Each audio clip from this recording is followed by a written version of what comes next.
From Hollywood, it's time now for Edmond O'Brien as... Johnny Dollar. This is Mrs. Wish, Mr. Dollar. Oh, yes? Do I understand that you're in San Francisco because of the disappearance of my husband? That's right, Mrs. Wish. The doctor's insurance company seem to feel that the circumstances deserve some looking into. It is very strange, and I'm quite frightened. I know you must be upset, and I know that the police have bothered you quite a bit. But I wonder if I could come out and talk to you. Of course, Mr. Dollar. Only one thing is important. That is to learn that my husband is alive and safe. Please feel free to come any time that's convenient to you.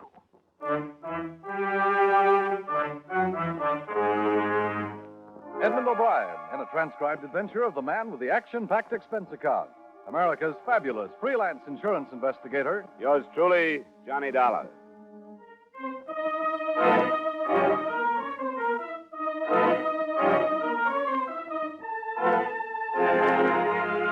Expense account submitted by Special Investigator Johnny Dollar to Home Office, Washingtonian Life Insurance Company, Hartford, Connecticut. The following is an accounting of expenditures during my investigation of the Malcolm Wish, M.D. matter. Expense account item 1, $218.45 airfare and incidentals between Hartford and San Francisco.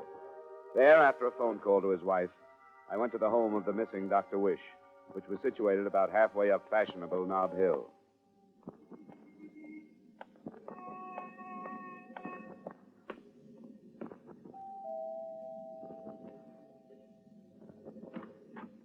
Good morning. Oh, Mrs. Wish is expecting me. My name is Dollar. Yes, she is. Come in. Thank you. You're the insurance investigator. That's right. I'm the daughter. My name's Cecil. You learn anything about Father? Not yet, but I just got here this morning. Sure, should have realized that. I'd like to talk to you about it.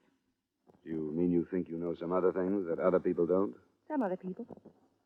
You haven't told the police? No, I didn't like the man who came here, Lieutenant Hughes. I don't want to talk to you until after you've seen her. Sure, anything you say. Where are you staying? The Cleveland Hotel on Sutter. I'm going to be downtown. I'll meet you at the coffee shop at noon. Okay, Cecil, I'll be there. Now, where can I find your mother? The second door leads to the morning room and a view of the bay. She's waiting, so just walk right in. And don't mention what I said to you. All right. I'll see you later. Yeah.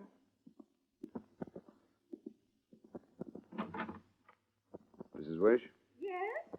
I was told to come right in. I'm Johnny Dollar. Oh, yes, I've been waiting. Come and sit down. I'll take up as little of your time as possible, Mrs. Wish. Oh, it's quite all right. I understand the last time you saw your husband was night before last when he left the house to make a professional call. That's correct. Would you tell me about it, please? Oh, I only wish I knew more about it. My husband very seldom accepts night calls. But night before last, the phone rang, and he talked for a moment, and then he left. What time was that? A little past 9. Isn't it his habit to let you know where he's going when he goes out at night? No, I'm afraid it isn't anymore. Once it was, yes. And you didn't hear him mention the name of the patient that called him? No. I was out of the room, and he answered the phone himself. Well, he must have said something to you. Well, he seemed to be in a hurry. And he told me he'd be back in an hour or so, that it was an emergency. Naturally, we assumed that it was one of his regular patients. So yesterday, my daughter and I started phoning them. We got the names from Dr. Huber. He's the other doctor in your husband's office? Yes. I believe he's called some of Malcolm's patients, too, but none of them seem to have phoned that night. Oh, I'm terribly worried, Mr. Dollar. We'll do everything we can. How do I get to his office from here, Mrs. Wish? It's in the Tide building on post. You can take the cable car on the corner. It'll drop you just a half a block away. Thanks. I'll be in touch with you.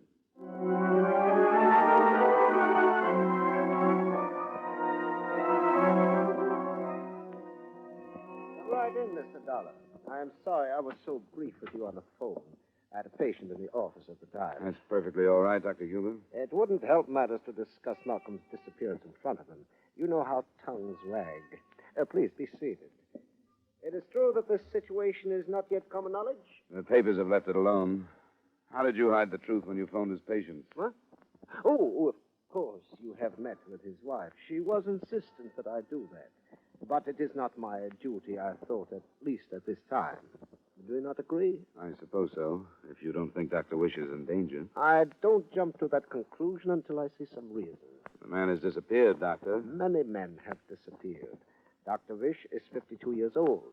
He has practiced here in San Francisco for more than 20 years, before that in Seattle.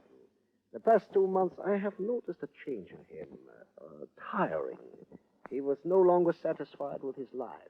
Are you inferring that he might have ducked out on his own? Perhaps even amnesia. Does it sound like amnesia for a man to answer the phone, tell his wife he'll be home in a short time, pick up his medical kit, and drive away in his car? Who knows about amnesia? Does an amnesia victim go to the trouble of keeping a car hidden from the police of 3 states? It would depend on the type of amnesia. I didn't think there were types, so you must mean voluntary or involuntary. If he did just suddenly drop his life here, and you know that to be the case, I hope you... know nothing. Dr. Wish and I discussed very little but medical matters. I repeat that I realize that for 2 months or longer he was not a happy man. If he has made arrangements to change that, I do not know, but it is a possibility. You wouldn't tell me if he were in trouble over his practice, would you? I would not, but I'm sure that he wasn't. Dr. Wish is, to the best of my knowledge, a highly ethical man of medicine. You're probably being cooperative, Doctor, but I'm not sure whether it's with Wish or with the police and me. I am simply without information. Yeah. I have an appointment in 15 minutes, but I'd like to come back this afternoon and get a list of his patients. You are welcome. Please mention it to the receptionist on the way out. She'll be happy to gather the information for you.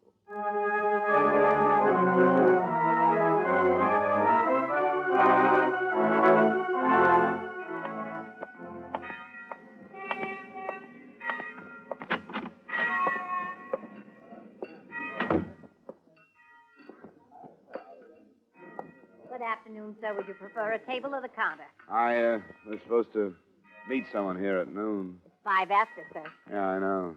Well, I don't see her. I guess she's later than I am. Would it have been a Miss Cecil Wish, sir? Oh, yes, that's right.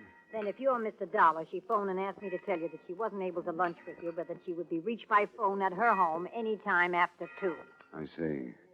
Well, thanks very much. I'll take the counter. Might as well have a sandwich.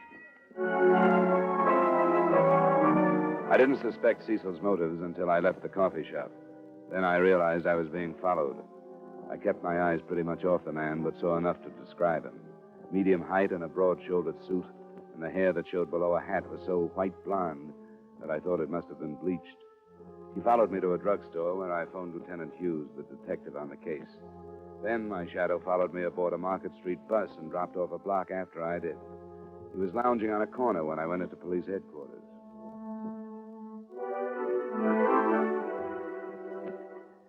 I'm glad to have you in town, Dollar, but I don't have anything to give you. I put out a description of the doctor in his car, and I've been riding along on that. I'll have to for a few more days unless something breaks. I take it you've talked to the other doctor in his office? Yeah, I talked to him. And he hinted that Dr. Wish dropped out of sight. Yeah, and that in itself doesn't happen to be a crime. Well, not yet, anyway. Things like that sometimes crowd the law against insurance fraud, Lieutenant. Well, not for a while. Oh, don't think I'm passing this off without reason.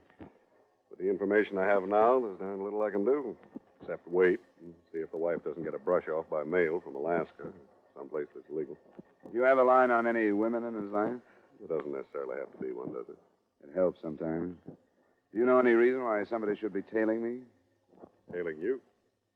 When'd you spot it? Right after I had lunch at the Cleveland Hotel coffee shop? When do you think the tail was put on you? I'm not sure. I went out to the Wish house this morning. From there, I went to his office. From there to the coffee shop. And I came here. Any ideas? Yeah. I've got an idea that a man who wants to drop out of sight wouldn't risk drawing attention to himself by putting a tail on somebody who's looking for him. Would you? Hardly. It's all right with you. I'd like to leave things the way they are. I wanted to let you know about it, but I think we ought to let them play for a while.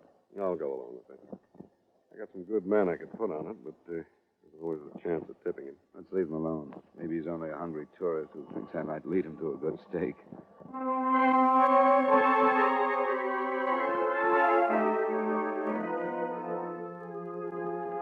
He followed me back to the doctor's office, and he was waiting for me 15 minutes later when I left with the names, addresses, and phone numbers of what I'd been told were all the patients of Dr. Wish. By this time, I was learning a few things about the man following me. He was good at it. Unobtrusive, not too eager, yet never losing me, though I didn't make myself too easy to follow. I let my shadow watch me buy some stationery and a paper near my hotel. Then I went up to my room, hoping he'd relax downstairs. I checked in the corridor 3 times in the next half hour, and then at 2:15 I phoned the Wish house.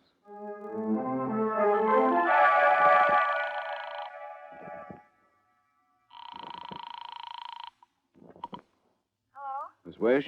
Yes, who's this? Mr. Dollar. Oh, I'm sorry about not meeting you. Something came up that I couldn't get out of. You may have more trouble getting out than even you figured on. What'd you say?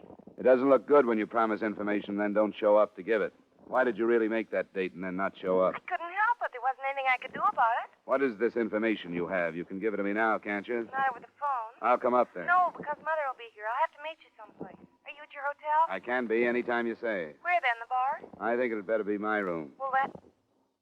All right. I'll be there at 8:30. Which one is it?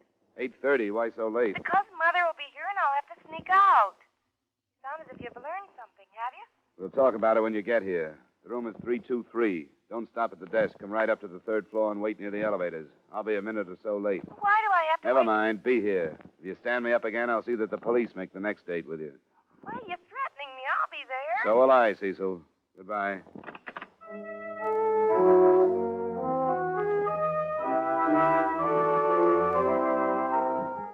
I left as soon as I'd hung up and led my shadow away from the hotel. Before, I thought there could have been any contact between him and Cecil Wish. I kept him moving the rest of the afternoon and away from phones as much as possible while I called on some of the missing doctor's patients. I arranged it so that he couldn't have seen her go into the hotel. And still, when I reached the third floor, she wasn't waiting for me. When I spotted Lieutenant Hughes leaning against my door, I thought I knew why. Where the devil have you been, Dolly? Thought we'd lost I've you. been trying to do my job. Did you scare a girl away from here? Or did you notice? There's a time and place. Tell me, has this man stopped tailing you? No, he's waiting across the street from the entrance. Why, Lieutenant? Dr. Wisher's coat, hat, shoes, and a suicide note were found on the Golden Gate Bridge about an hour ago. Uh-oh. Have they found his body? Not yet. And now explain for what possible reason this guy should have been tailing you.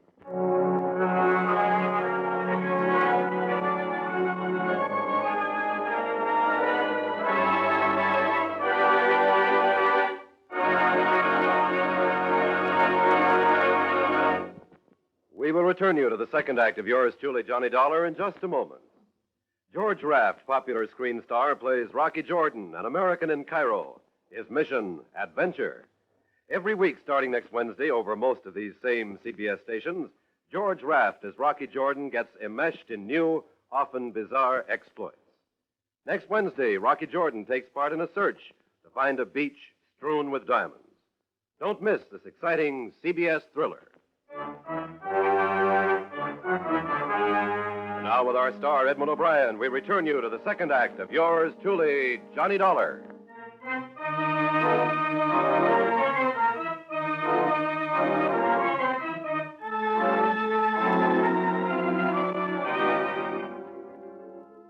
As it turned out, the lieutenant and I, instead of playing it smart, should have collared the blonde shadow hours before, but the boat had sailed. By the time we got down to the street, he disappeared. An alarm was broadcast on his description, and Lieutenant Hughes and I went up to the Wish address.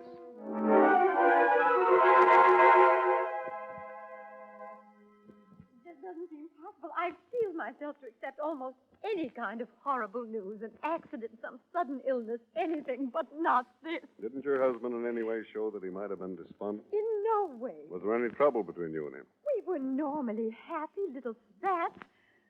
Cecil. Yes, Mother? Was there anything hidden from me? Was your father unhappy because of something that you knew about and I didn't? Not that I know of, Mother. You've seen the note, Mrs. Wish? Yes, I've seen the note. And you're still sure he wrote it? Oh, I wish I weren't so sure. I'm sorry that it has to be brought up, but it sounded as if he were pretty unhappy about his life. Whatever it was, he kept it hidden. I hadn't an inkling. We'd been so happy. The other doctor in his office thought that he might not have been so happy. Then Dr. Huber was aware of something I knew nothing about. Perhaps I was blind. Oh, I just don't... I'm awfully sorry. Now we're going to have to talk about it. Oh, I She's just... doing quite well, don't you think? Not as well as you are. I'm not trying. What are you doing? Being honest. Father's not dead, and I think she knows it.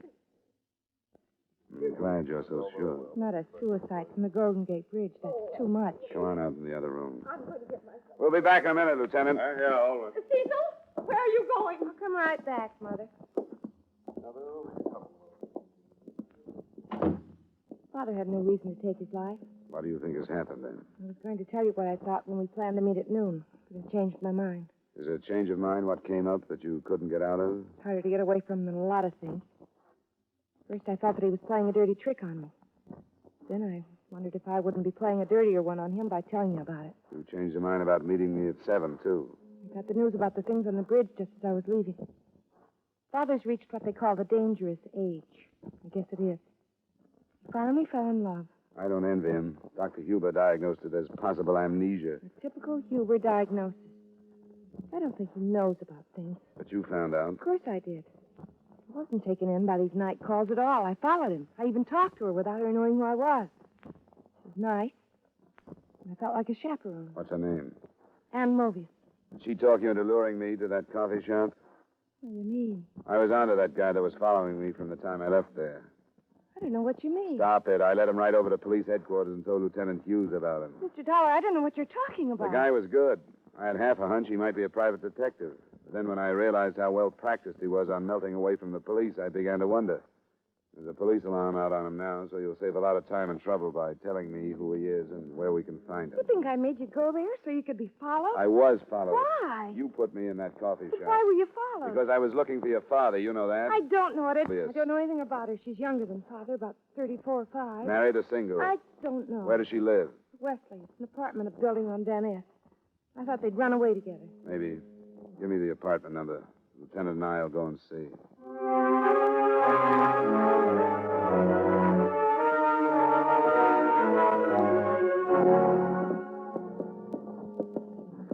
It'll be the next one. Let's take it slow.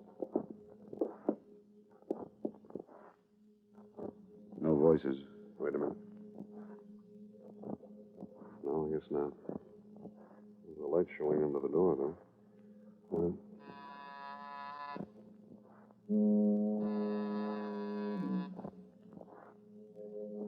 Try it. Yeah. It's locked. Here, I'll get it.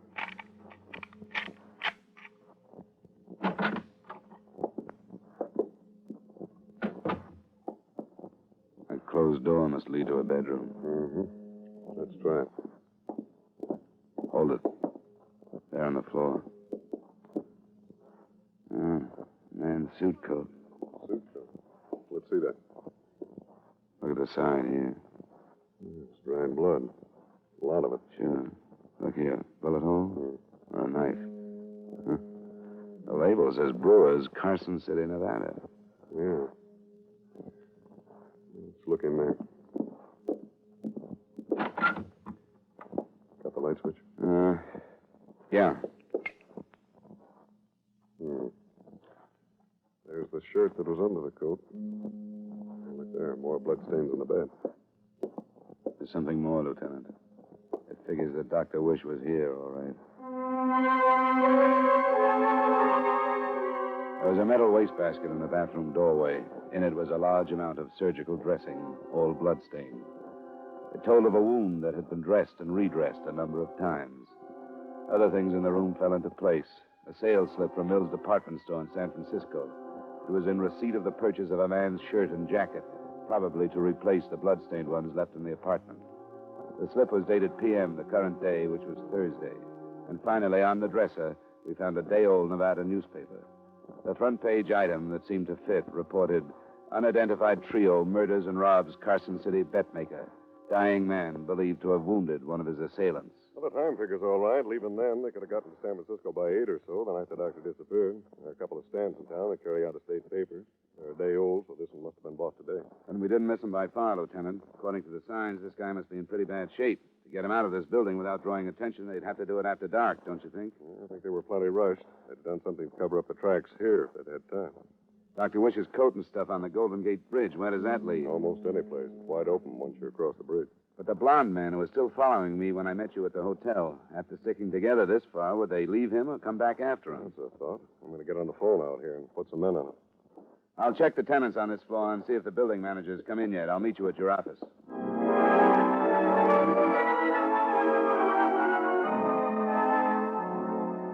I got nothing from the building. The woman, Ann Mobius, hadn't lived there long enough to become friendly with anyone. The manager knew that she had received men visitors now and then, but that was all. Nobody had seen an injured man enter or leave. An hour later, in Lieutenant Hughes's office, I learned that the police had had better luck than I had. I got on the teletype to Carson City. Your description of the blonde man fits what they have on a man named Ned Ring. Records in Nevada and Utah. Anybody with hair like that never should have tried to be a criminal. Yeah. And I gave them the name Movius. They have an Alan Movius, no record, but a known associate of this Ned Ring, so it figures. No next of kin on Mobius, I suppose, huh? No, but he must be a brother to the woman, unless that's her married name. Anyway, they never heard of her. She's clean as far as we're concerned. Yeah. Well, I guess she just happened to know No, wait a minute. Hello. Right. Well, that's the name, all right. Oh, good. Put him in a room. We'll be right down.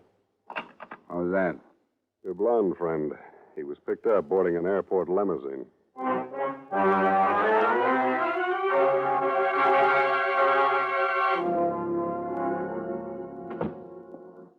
Well, Ring, I'm glad to see you. Look, I don't know what any of this is all about. You got no right to hold me. What happened, Ring? Did your buddies duck out on you? What do you mean my buddy stuck out on me? Where were you flying to when you got picked up? The other cop got my ticket. It says L.A. I got a right to go to L.A., haven't I? Is that where your buddies are going? What buddies? I was going alone. Why weren't you going to Carson City? Look, what's eating you two? You must have me mixed up with somebody else. Your name is Ned Ring, isn't it? Yeah, sure it is. How do you think we found out what your name was? Well, he had it all over me. The other cop got my wallet and stuff. We had your name before you were picked up. We got it from Carson City. What do you give me this stuff for? Maybe he doesn't Oh, know. the devil he doesn't. You don't think you followed me all day without my catching on to it, do you? Never saw you before. How about a Dr. Malcolm Wish? Or Ann Mobius? I'm not talking to you guys. A couple of men are on their way from Carson City. Maybe you'd rather wait and talk to them.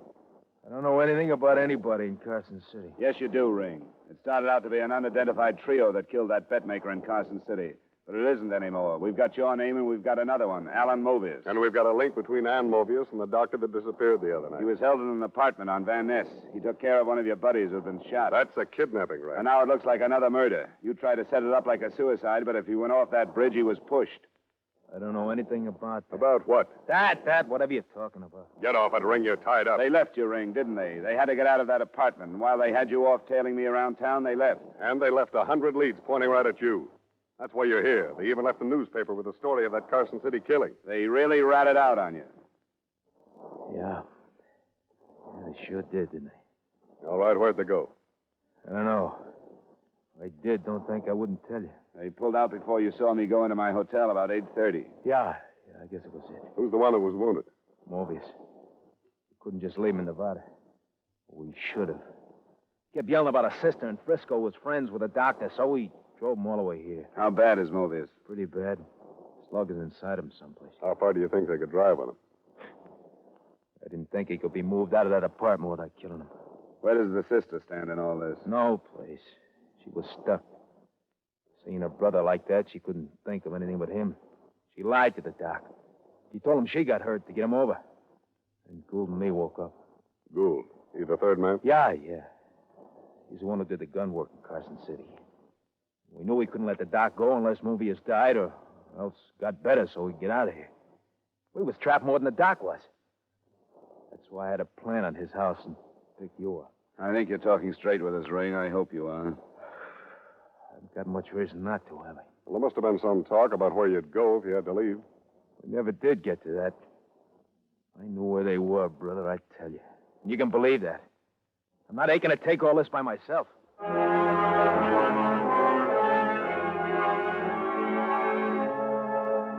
He was able and willing to supply some more pertinent information, such as a description of the other man, Gould, and the make, model, and license number of the car they were driving.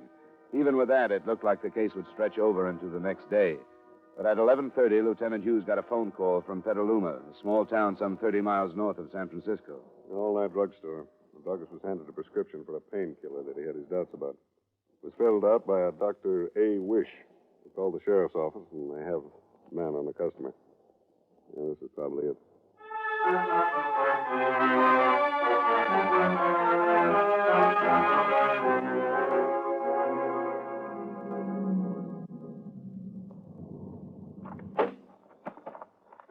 Sheriff Hill was right behind us.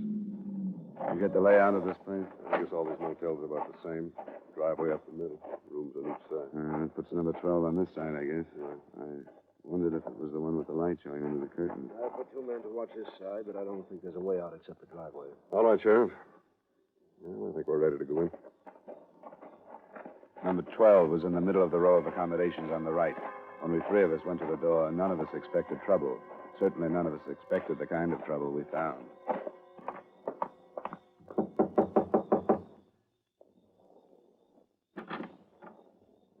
Yes, Police.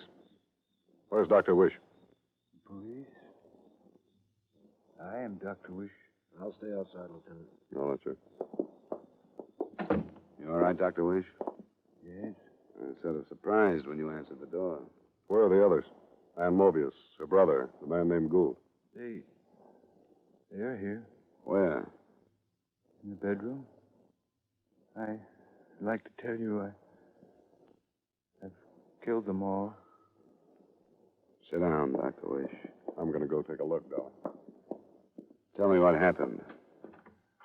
I killed them. When we left the city, I knew I would. I'd have to die myself. I told Gould only one thing would save Mobius and wrote the prescription, and I killed him with it.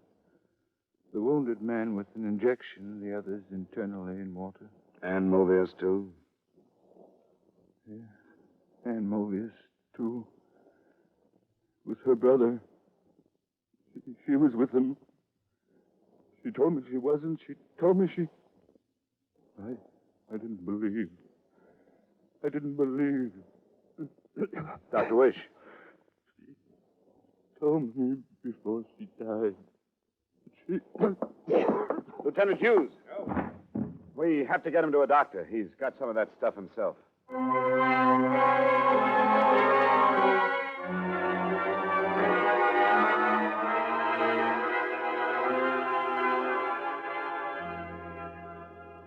Expense account item 2, miscellaneous $140.50. Item 3, same as item 1, transportation back to Hartford. Expense account total $577.40. Remarks? We got Dr. Wish to a doctor in time to save his life. So your policyholder, although alive, is also a triple murderer. He claims it was justifiable, but at the same time, it was premeditated, so there's a fine line to draw. What I keep remembering is that his daughter, Cecil, said he had reached the dangerous age. And I guess he had. Yours truly, Johnny Dollar.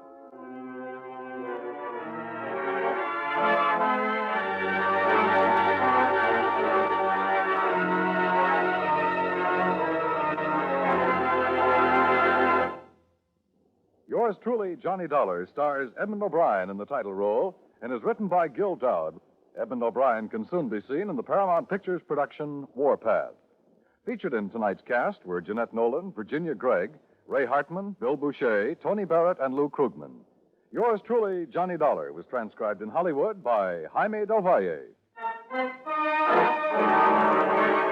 This is Dan Coverly inviting you to join us next week at the same time when Edmond O'Brien returns as Yours truly, Johnny Dollar.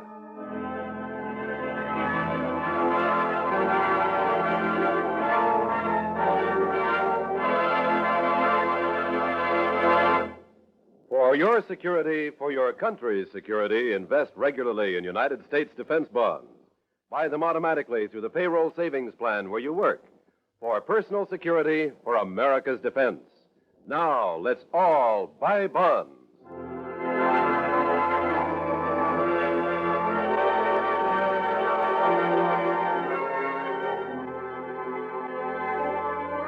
Elation and syncopation are the main elements of tonight's Bing Crosby show over most of these same CBS stations. No wonder.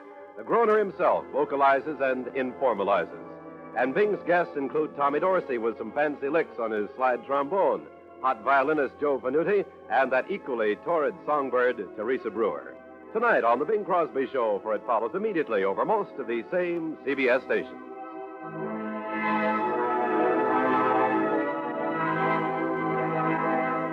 This is CBS, the Columbia Broadcasting System.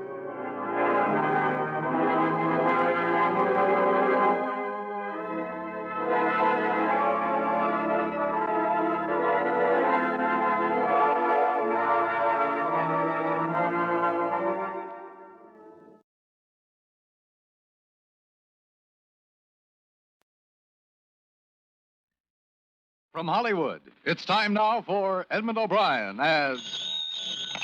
Johnny Dollar. Oh, yes. This is Inspector Sailor, Scotland Yard. Oh, yes, Inspector. Thanks for calling back. I understand you've been assigned to Scott jewel theft investigation? Yes, Inspector Finlay has been taken ill. I was given the case this morning. As a matter of fact, I just received the file with your request to telephone. Well, that puts us about abreast then, Inspector. I got in from the States last night. I'd like to get together with you so we could compare notes. Yes, splendid. Could you come to my office? At your convenience. Well, then, why don't you come right over? But first, Mr. Dollar, tell me, did the insurance company send you to London in the belief that the yard is no longer competent? What? We've been reminded, you know, that our reputation has fallen off badly since the Stone of Scorn is stolen. But perhaps you and I shall have better luck, huh?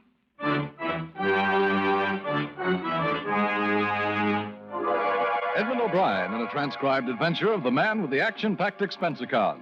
America's fabulous freelance insurance investigator. Yours truly, Johnny Dollar.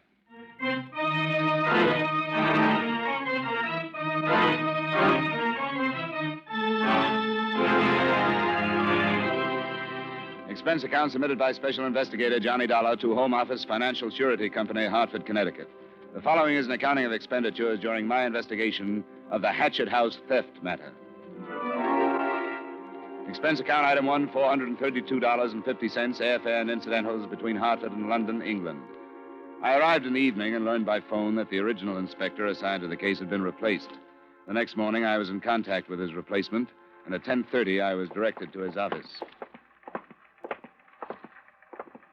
Here we are, sir. Inspector Sailors? Yeah? Mr. Dollar, sir. Oh, yes. Come in, Mr. Dollar. Thanks very much. All right, you are, sir. Pleasure, Mr. Dollar. How do you do, Inspector? Yeah. Speaking to an acquaintance of yours a few moments ago. Inspector Finch? Oh, yes. Yes, I worked on a case with him over here last year. How is he? Quite well, thank you. He complimented you quite highly, sir. Well, that's very nice of him. But as I remember it, I think I was more of a burden than a help to him. Yeah, I doubt that. Well, I suppose we should face the situation at hand. Yeah. I brought an accurate description of all the jewelry insured by Mrs. Scott. Oh, splendid. But the cable that reported the theft wasn't quite clear as to which pieces were missing. Well, Inspector Finley's information on that score is quite accurate, I think. Yeah, here we are. Oh, thank you. And he's covered the methods used in the commission of the crime quite thoroughly, I think. I'm going to spend the afternoon in Crime Index. I should probably be able to link the method with a few of our known criminals. Gentleman's investigation, huh? I suppose so. Rather tedious, but quite often successful. I'd like to see Mrs. Scott myself, if it's all right with you. Oh, of course. I shall arrange a car and a driver for you. Will early afternoon be suitable? Well, thanks, but there's no reason to go to that bother, is there? Isn't she staying here in London? No, she let a place near Seven Oaks in Surrey, about 20 miles south of here. Quite an historic establishment, I'm told. It's called Hatchet House.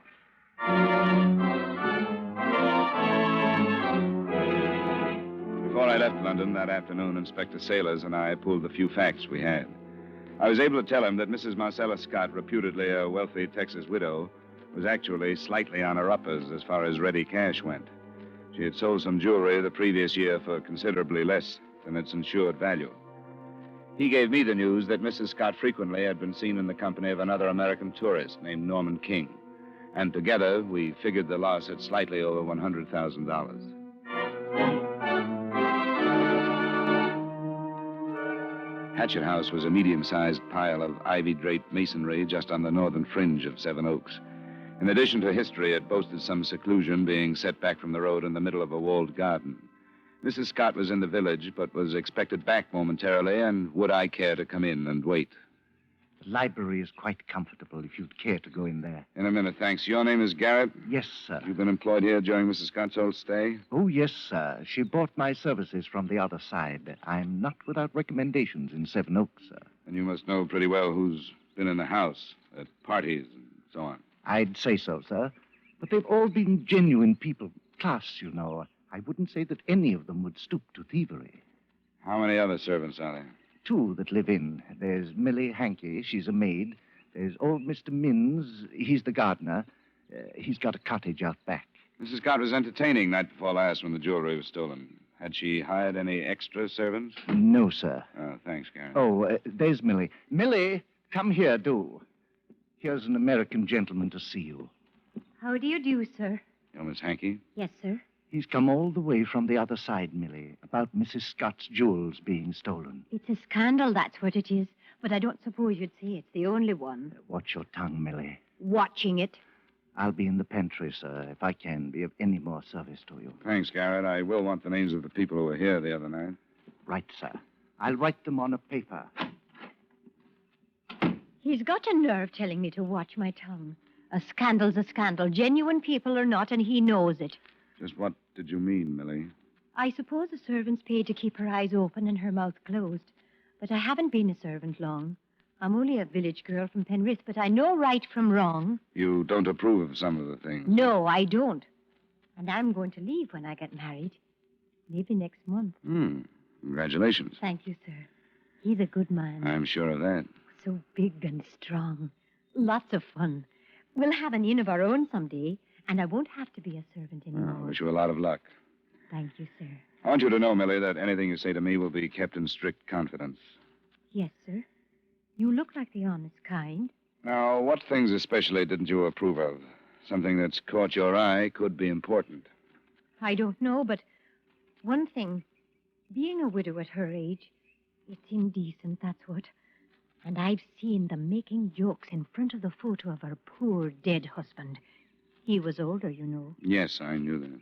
I can't say she hastened his end, but I can't say she's sorry he's buried and gone either. Who made jokes in front of his photograph? Mr. King. Norman King. He was here the night of the theft, wasn't he? The night of the theft. He's been here more than he's elsewhere. He's a filthy leech, if you ask me. I'm only a country girl, but there's a look in his eyes I didn't mistake. Not for a moment. He's slimy. I wish you'd think about the party night before last, Millie. You were here on the ground floor through most of it, weren't you? Yes, sir, the whole drunken time. I wish you'd try and remember if anybody went upstairs and stayed long enough to have gone into Mrs. Scott's room and forced open the drawer and stolen the jewelry. I'll try, sir. Don't mistake me. We aren't sure that's what happened. It could just as well have been an outsider who knew a party was going on and had a way of entry, or even somebody passing by who found the rear door unlocked. I'll try, sir. Thanks, Millie. I won't keep you from your work any longer. I'll just wait in the library for Mrs. Scott.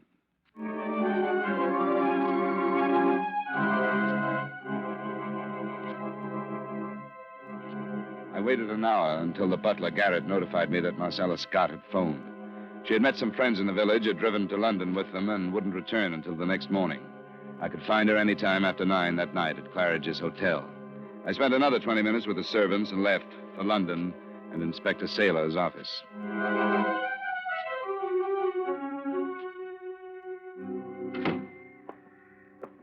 Well, I expected you to return before this, Mr. Dollar. I hope I didn't keep the car and driver too long. No, not at all. Especially if the time was well spent. Most of it was wasted.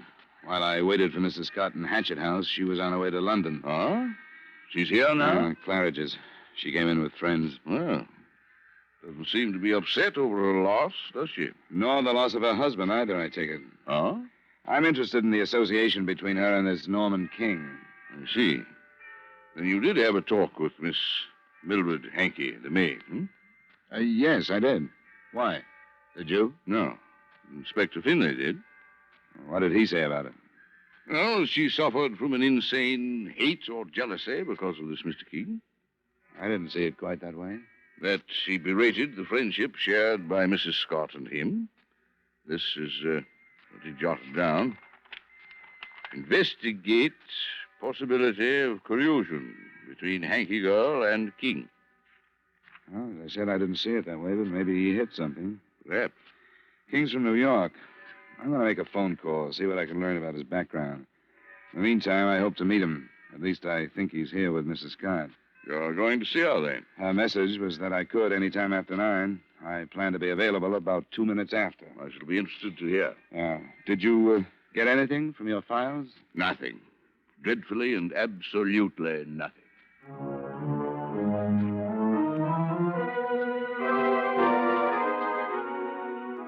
At 5 minutes before 9, I arrived at Mrs. Scott's hotel. On the stroke of 9, I phoned her suite And at 3 minutes after, I met her, a striking honey blonde with tanned skin and an athletic figure that dressed her clothes nicely. I'm sorry I missed you in the country, Mr. Dollar. It's all right. I should have phoned. I suppose you're here to save what money you can for the insurance company in case my things aren't recovered. Insurance companies don't operate that way, Mrs. Scott. They can afford not to. Please sit down. Thank you. It's the expected thing, I guess. But I suspect one of the servants had something to do with it. Do you have any special reason for that suspicion? Oh, they're strange people. I don't know anything about them. I've had them 2 months, and I've never been comfortable with them around me. Anything else? Well, the more I've thought of it, the more it seems to make sense. The house was full of people to be suspected. One of them could have taken advantage of that. The men at Scotland Yard say that it took between 15 and 20 minutes to force that drawer open the way it was done. Did you miss either of your servants for that length of time? Not that I remember. It got a little confused by 11 or so. Do you suspect anybody else? Any of your guests? Oh, good Lord, no. Most of them have a lot more than I do. Did you know Norman King in the States, or did you meet him here? Are you telling me suspect Norman? I asked when you met him. Why? I wondered if you knew him well enough to know he has a record as a forger. I don't believe it. Checks. He signed the name of another widow. A copy of the record is being mailed to me. I don't care. Doesn't make any difference. Norman didn't steal my jewelry. He wouldn't do that to me. I wonder how many times the other widow said that. You don't understand me. Norman and I are the same kind of people. You don't think I married a 70-year-old Texan for love, do you? Well, Norman's made up his mind what he wants out of life, too. He's talked about it. He doesn't care how he gets it, but he wouldn't take it from me. Sure. Well, I wanted to meet you, Mrs. Scott, and I have. Norman King checked into the Dorchester yesterday. He checked out today, and now Scotland Yard can't find him. If you hear from him, maybe you'd better let us know.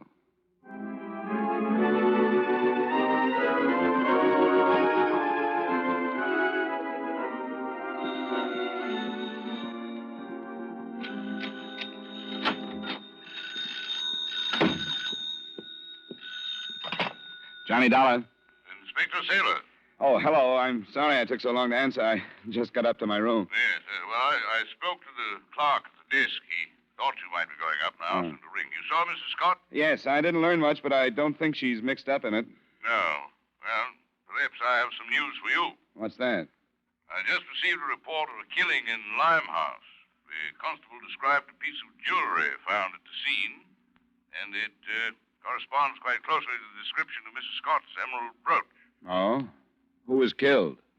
No identification yet. A man. I'm driving over. I wondered if you'd like me to pick you up. Yes, I would. I'll be waiting in front of my hotel.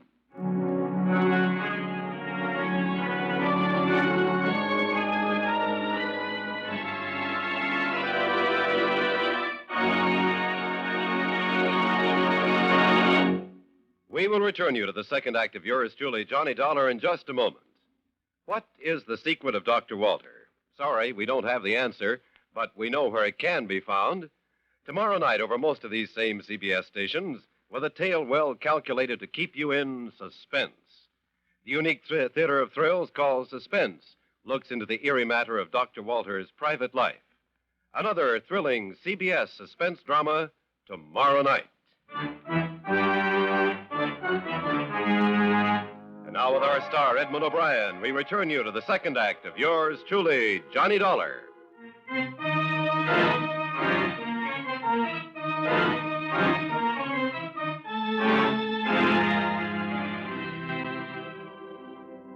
By the time we got to the dismal Coldwater flat near the Thames, the inevitable crowd had gathered in the street. The body was one flight up in a grubby room that showed plenty of signs that a struggle had taken place. The man obviously had been killed by a blow on the back of the head. He'd been identified by the landlady as George Kenzie, the renter of the room. It was a bootblack who discovered the body. Said this George Kenzie owed him some money and wouldn't pay. He came up here tonight and found him dead. I found the brooch myself just under the chair there, sir. Oh, yes. Thank you, Constable. Right, sir. I'll be outside. Here now, you people that don't belong here. Don't crowd the corridor. Move along now. Come along. Move along. Is there any doubt in your mind, Mr. Dollar, that this is Mrs. Scott's brooch? None at all. Look, the jeweler's mark on the back. Well, then, we've made some progress.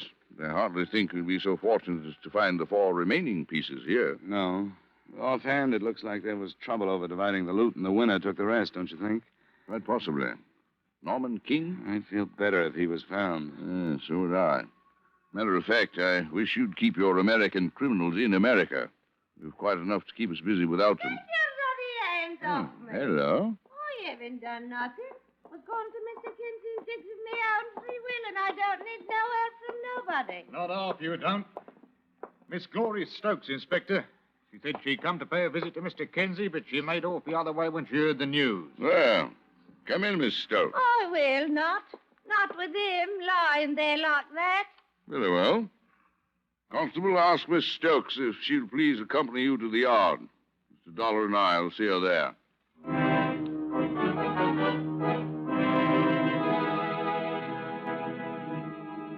I suppose it's understood that when you're with Scotland Yard, you do as Scotland Yard does. We didn't search the place, but we learned it was empty of any more jewelry after a crew of technical men collected every possible bit of physical evidence in the room and started it towards the yard's various laboratories. The results of their meticulous tests, comparisons, and examination fell into place later. We asked a few questions there without getting anything, and then went back to the inspector's office, where Glory Stokes waited for us. It's time, I must say. I trust we haven't kept you waiting too long. This is Mr. Dollar, American Investigator. How do you do? What would he be investigating that would concern me? We'll explain the whole thing to you, Miss Stokes. It ain't Miss Stokes. Something tells me I'm going to wish it was. You're married? I am. That's why I was going to George Kinsey's. I haven't seen me hubby for 3 days. And I was going to ask George if he knew where the rotter was. What's your husband's name? Leonard Stokes. You haven't seen him in 3 days. That's right. Couldn't he give you any idea where he was going? No, why should he? I don't care where he goes, and he knows it. But you said you were looking for him. I was. If he's going to desert his poor wife, she's got a right to know, hasn't she?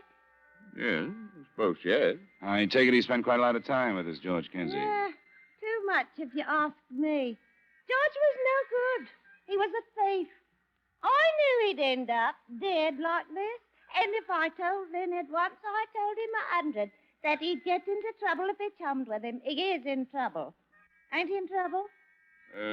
We aren't sure yet, Mrs. Stokes. What kind of trouble? Some jewelry was stolen from a woman in Seven Oaks. Jewels, oh, One of the pieces was found in George Kinsey's room. There's still almost $100,000 worth missing. More than 30,000 pounds, Mrs. Stokes. 30,000. George did that. Looks like it. There's a possibility that your husband was involved also. Leonard?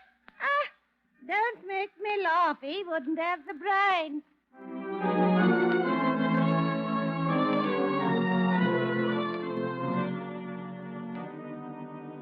The next morning, armed with pictures of both Stokes and the dead man, Inspector Sailors and I drove back to Seven Oaks. He dropped me at Hatchet House and went on to cover the village himself. Mrs. Scott received me in the library. Good morning, Mr. Dollar. Mrs. Scott, you must have left London early this morning. Yes, I did. Have you made any progress?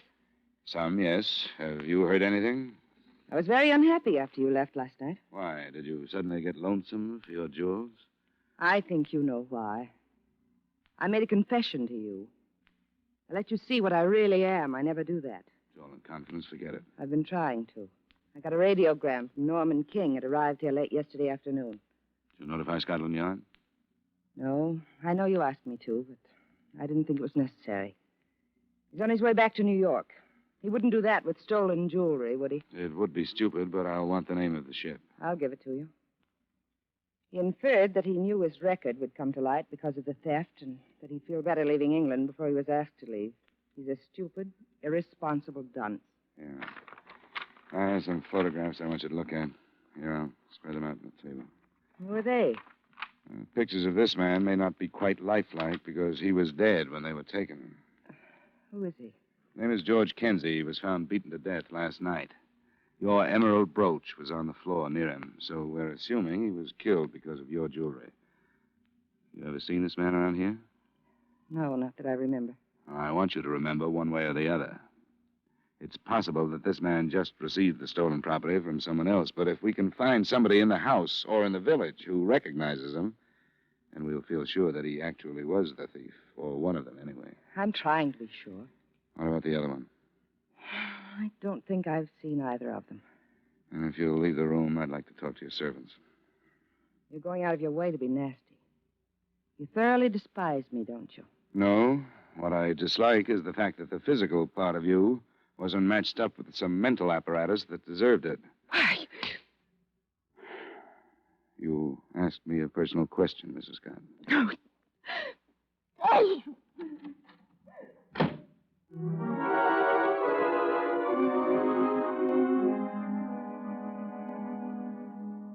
I want you to look at the photographs and think. It's important that we find out if you have ever seen either of these men in Seven Oaks. Which one is deceased, sir? This one. How large was he? A little under 6 feet. Miss Hankey? I don't like looking at them, sir. I don't think I've seen either one of them, though. There's something about this one, sir. George Kenzie? Was he plump? No, I don't think you'd say plump. He was heavy, stocky. There's something about him, sir. Can't put my finger quite on it, but there's something. Could he have made deliveries here? Who brought the luggage, Millie, the day after Mrs. Scott arrived? Oh, I don't think it was him. Or this one either. They had their own lorry with a sign on it. Have you forgot? I'm sure of it, sir. There's something about this one, but I can't remember what. Well, thanks very much, both of you. If you do remember something, please notify Scotland Yard.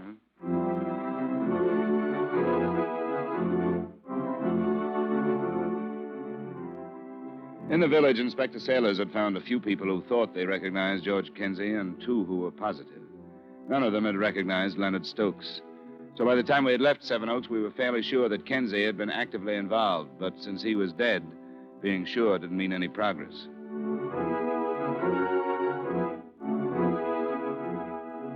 Nothing further developed that day, although in London a stream of suspects was questioned. The next morning, the situation hadn't changed, but I began to feel that in the face of the movement of Scotland Yard, a criminal would have to have more than brains and more than luck to escape. At 2 that afternoon, a report was phoned in that a man answering the description of Leonard Stokes had been seen boarding a train in Waterloo Station and followed to his compartment. Another call delayed the train so that Inspector Sailors and I were able to get aboard.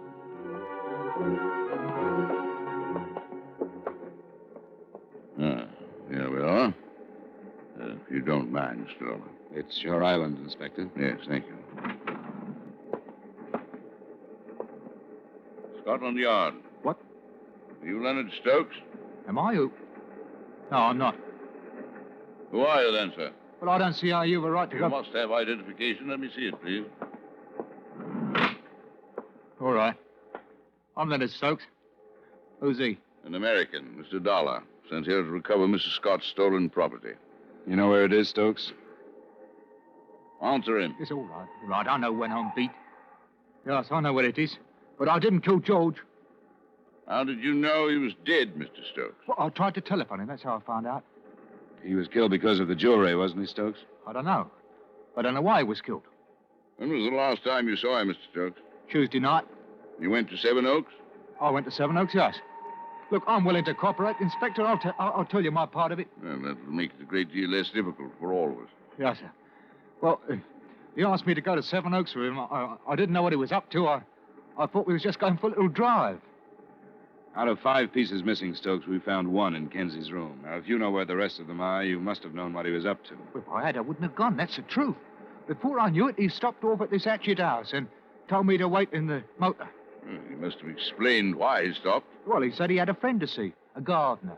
Gardener at Hatchet House? That's what he told me. He came back in a while, and then we drove off. And you still didn't know what was happening? No. When did you? When it was too late. On the road back to London, he told me. He told me whether I knew it or not, I'd just stolen some jewels. Well, I thought he was joking. Then he showed them to me, and he says, "Who's going to believe you, Len boy, when you say you didn't know nothing about it?" Oh, what could I do? What did you do? I drove back to London. Why was there only 1 piece of jewelry in Kenzie's room? Well, that's all he took. Said he wanted to give it to a chum. And you took care of the rest of it? Well, I was afraid to do anything else, sir. He kept telling me I was complicated in it.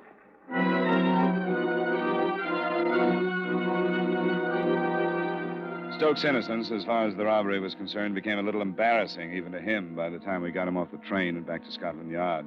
But his denial of any knowledge of Kenzie's murder was borne out, A, by an alibi that proved him innocent, and B, the result of one of the laboratory tests mentioned earlier. Traces of lip rouge found on the dead man's clothing pointed the way to the murderer. Mrs. Scott is resting in her room and left orders not to be disturbed. We won't disturb her, Garrett. Is Miss Hankey here? She's in the pantry, sir. Would you show us? This way, please. Thank you, Garrett. Oh, Mr. Dollar. This is Inspector Sailors from Scotland Yard, Miss Hankey. Miss Hankey? How do you do? You've come after me, haven't you? Yes, I think we have. I don't mind. I don't care about anything now. You did recognize the photographs of George Kenzie, didn't you? Recognize them?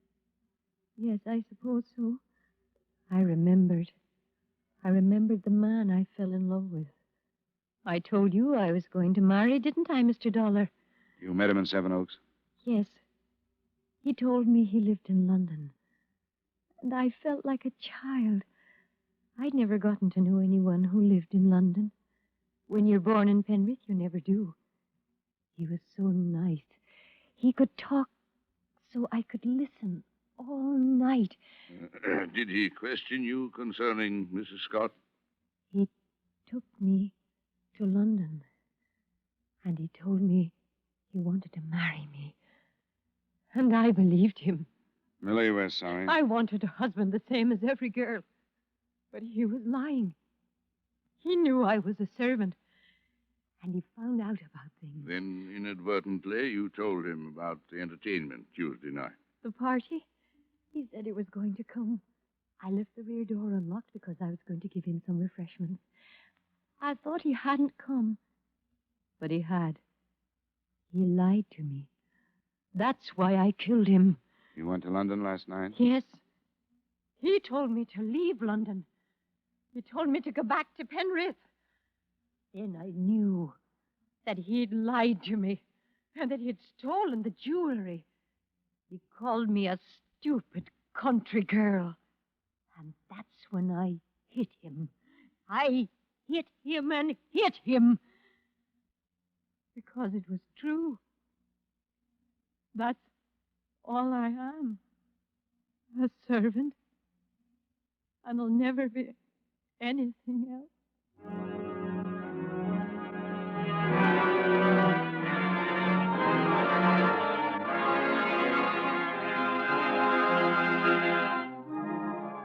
Expense account item 2, miscellaneous, $317.75. Item 3, same as item 1, transportation back to Hartford.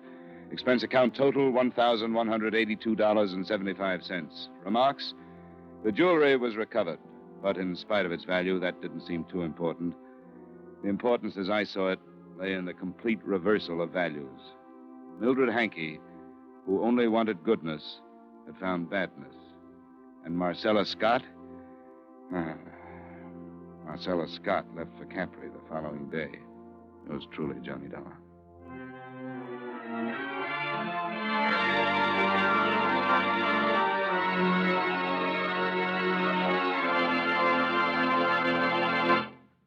Yours truly, Johnny Dollar, stars Edmond O'Brien in the title role and is written by Gil Dowd with music by Eddie Dunstetter. Edmond O'Brien can soon be seen in the Paramount Pictures production Warpath. Featured in tonight's cast were John McIntyre, Ben Wright, Tudor Owen, Jeanette Nolan, and Virginia Gregg. Yours truly, Johnny Dollar, is transcribed in Hollywood by Jaime Del Valle. This is Dan Cubberly inviting you to join us next week at this time when Edmond O'Brien returns as... Yours truly, Johnny Dollar.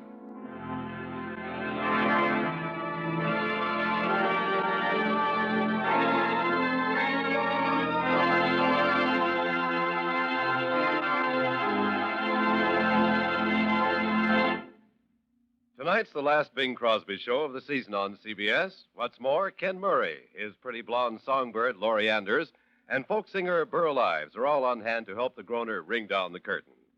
Stay tuned for the Bing Crosby Show next on most of these same CBS stations.